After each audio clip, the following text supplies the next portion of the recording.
મિત્રો, સ્વાગત છે તમારો નવા વ્લોગમાં। તો આ તમે જોઈ શકો છો કે મારા બાપુજી આજે સામેથી અને અમારા ખેડૂએ નવા બળદ લીધા છે 2 વાસડા, એટલે એને ત્યારે ઉનાળામાં કલાક 2 કલાક કાયમ હાંકવા પડે, એટલે વાવેતર કરવાનું વાવણીનો ટાઈમ આવે તો કમ્પ્લીટ હાલતા થઈ જાય। અને ખેડૂત કોઈ દી થાકતો નથી મિત્રો। અત્યારે ઉનાળાની સિઝન છે તો પણ એનું કલાક 2 કલાકનું આખા દિવસનું કામ પ્રોસેસ ચાલુ જ હોય છે। અમારા ખેતી કમ્પ્લીટ થઈ ગઈ છે, શિયાળુ મોલ કાઢી લીધો છે ને ખેતીનું ટાણું છે। મિત્રો આપણે અળવીના ગાયઠું આવે, ગાયઠું વાવી છે વાડીએ ખાવા સારું। તો આમાં છાણિયા ખાતરનું પહેલાં ખાડા કર્યા, પહેલાં છાણિયું ખાતર નાખ્યું ને પછી આની ગાયઠું વાવી તો આનો ફળદ્રુપ આનો વિકાસ બહુ સારો થયો છે। ચણાનો લોટ નાખે અને એના ઢોકળા બને છે, પાતરા બને છે અને ખાવામાં બહુ મસ્ત હોય છે। આ તમે જોઈ શકો છો, પાન એક નંબર મસ્ત થયા। આપણે ખાધા પૂરતી ડુંગળી વાવી હતી એને કમ્પ્લીટ ઉપાડી અને આ રીતની ઢાંકી દીધી છે।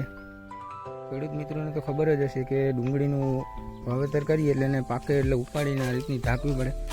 15-20 દિવસ ફૂંકાવા દેવાની, કમ્પ્લીટ થાય પછી પાકીને તૈયાર થાય છે।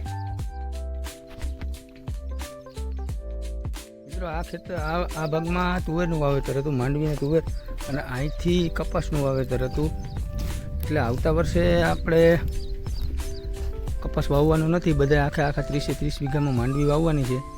એટલે માંડવીવાળામાં માંડવી વાવીએ તો પછી ફરાનું અને હુકારાનું પ્રમાણ વધી જાય, તે માટે સવડા મારવાના છે। આમાં સવડા મારીને માંડવીનું વાવેતર કરીએ તો ઓછો વાંધો આવે છે।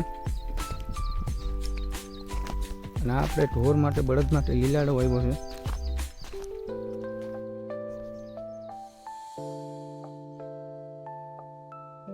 અને હવામાન અવારનવાર આ વર્ષે બગડે રાખે છે।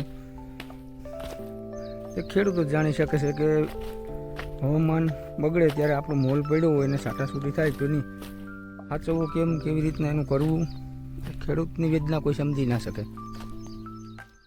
એક ખેડૂતને ખબર હોય।